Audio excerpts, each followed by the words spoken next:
नमस्कार, B positive news पर आप सभी का स्वागत है और मैं हूं आपके साथ नेहा शर्मा। आज मैं एक ऐसी पर्सनालिटी से आपको मिलवाने जा रही हूं जो कि भीड़ में से हीरा चुनते हैं। जी हां, मैं बात कर रही हूं लक्ष्य कंपटीशन क्लासेस के फाउंडर रामनिवास बंसल जी की, जो कि पिछले 27 वर्षों से एनटीएससी की कोचिंग दे रहे हैं और तब से अब तक हजारों बच्चों की ये सिलेक्शन करवा चुके हैं। इन्हीं स्टूडेंट्स में से 10 से ज़्यादा बच्चे आईएएस और जज हैं। 100 से ज़्यादा बच्चे आईआईटी से बीटेक और एमटेक करके यूएसए और यूरोप में अच्छा पैसा कमा रहे हैं और 200 से ज़्यादा बच्चे एम्स जैसे बड़े संस्थानों से एमबीबीएस और एमडी करके हेल्थ सर्विसेज में अपना योगदान दे रहे हैं। बंसल सर, सबसे पहले बी पॉजिटिव न्यूज़ पर आपका बहुत बहुत स्वागत है। धन्यवाद नेहा जी। बंसल सर, सबसे पहले मैं आपसे ये पूछना चाहूँगी कि आपने 18 वर्ष तक कुरुक्षेत्र के गीता निकेतन आवासीय विद्यालय में आप अध्यापक रहे। उसके बाद 2012 में आपने लक्ष्य कंपटीशन क्लासेस की शुरुआत की। तो कैसा रहा आपका अब तक का सफ़र? अब तक का सफ़र बहुत बढ़िया रहा। मैंने जुलाई 1994 में गीता निकेतन आवासीय विद्यालय में पढ़ाना शुरू किया। वहाँ मैंने मैथ और साइंस सब्जेक्ट के साथ साथ 9वीं व 10वीं कक्षा के बच्चों को एनटीएससी एग्ज़ाम की तैयारी करवानी शुरू की। अप्रैल 2000 तक स्कूल में ही एक्स्ट्रा क्लास लेते हुए बच्चों को एनटीएससी के एग्ज़ाम की तैयारी करवाई और बहुत सारे बच्चों को एनटीएससी का स्कॉलरशिप दिलवाया। उसके बाद स्कूल के द्वारा एक्स्ट्रा क्लासेस बंद कर देने के कारण बच्चों को स्कूल के बाद घर पर एनटीएससी एग्ज़ाम की तैयारी करवाई और फिर 2012 में स्कूल छोड़कर अपने इंस्टीट्यूट की शुरुआत करी।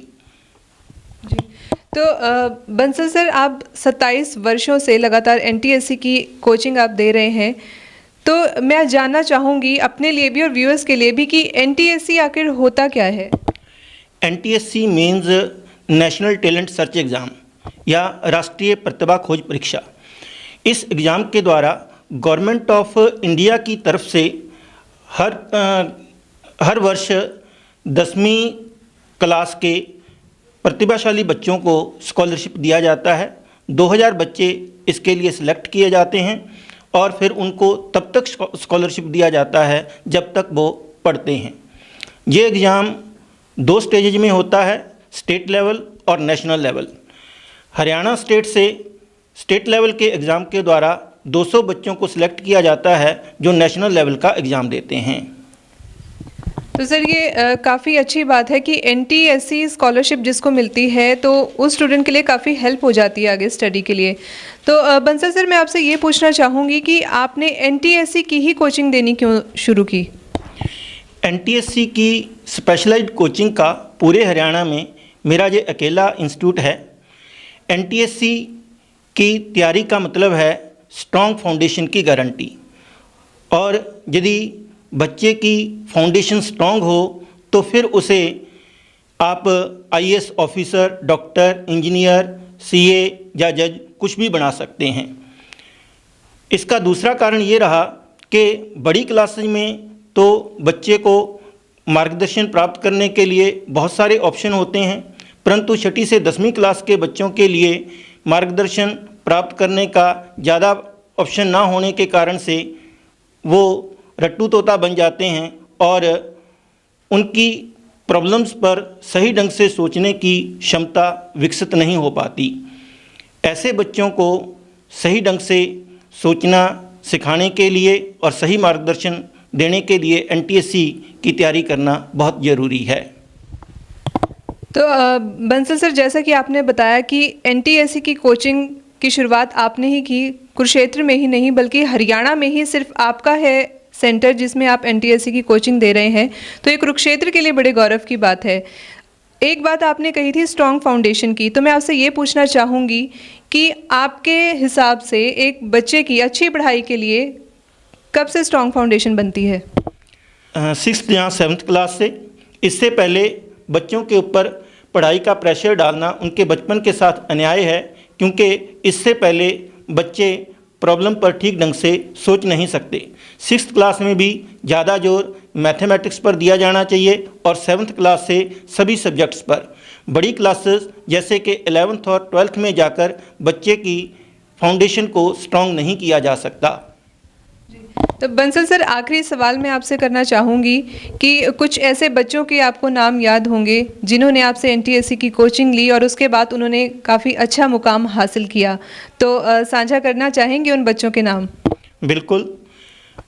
IRS सुधा गुप्ता, जिसने 1997 में एनटीएससी एग्ज़ाम क्लियर किया। IPS जतिन नरवाल, जिसने 1998 में एनटीएससी एग्ज़ाम क्लियर किया।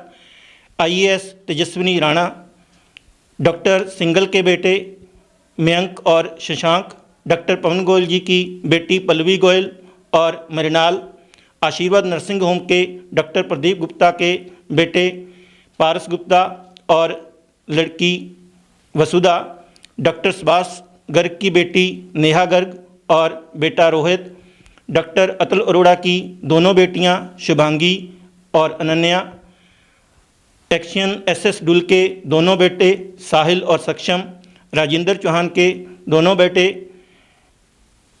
अंशुल एंड सागर। तो बंसल सर, एक बात मैं ज़रूर कहना चाहूँगी कि आपने जिन बच्चों के नाम बताए जिन्होंने अच्छा मुकाम हासिल किया, उनकी कतार तो काफ़ी लंबी है। और एक बात मैं आपसे भी कहना चाहूँगी कि अगर आप भी इस कतार में शामिल होना चाहते हैं तो आज ही आप लक्ष्य कंपटीशन क्लासेस को ज्वाइन कर सकते हैं। बंसल सर, एक बात मैं आपसे ज़रूर पूछना चाहूँगी कि आपने जिन भी बच्चों के नाम लिए वो सभी हाई प्रोफाइल फैमिली से ही बिलोंग करते हुए मेरे को दिखाई दे रहे हैं, तो क्या ऐसा नहीं है कि आपके क्लासेस में मीडियम क्लास फैमिली के बच्चे भी आते हों? ऐसा नहीं है, हमारा फीस स्ट्रक्चर बहुत जेन्युइन है। फ़र्क सिर्फ इतना है कि मैंने जिनके नाम लिए हैं उन्हें ज़्यादातर लोग जानते हैं और हज़ारों बच्चे ऐसे हैं जो मीडियम फैमिली से बिलोंग करते हैं और उन्होंने बहुत ही अच्छा मुकाम हासिल किया है। इस वर्ष से हमने आसपास के कस्बों के रहने वाले बच्चों के लिए भी वीकेंड कोर्स शुरू किया है, जिसमें बहुत ही जेन्युइन फ़ीस रखी गई है। बंसल सर, आपका बहुत ही ये उम्दा कदम है, क्योंकि जो कस्बों में रहते हैं, गांवों में बच्चे रहते हैं, उनके लिए कोचिंग लेना, शहरों में आना थोड़ा मुश्किल हो जाता है। लेकिन आपकी इस शुरुआत से वो बच्चे भी सामने आएंगे, उनकी प्रतिभा भी सामने ज़रूर निखर के आएगी। तो बी पॉजिटिव न्यूज़ से बातचीत करने के लिए आपका बहुत बहुत धन्यवाद। Thank you. तो ये थे हमारे साथ लक्ष्य कंपटीशन क्लासेस के फाउंडर रामनिवास बंसल जी, जिन्होंने आज एनटीएससी के बारे में बहुत ही यूजफुल इन्फॉर्मेशन आपके लिए दी है। तो मुझे दीजिए इजाज़त और आप देखते रहिए बी पॉजिटिव न्यूज़।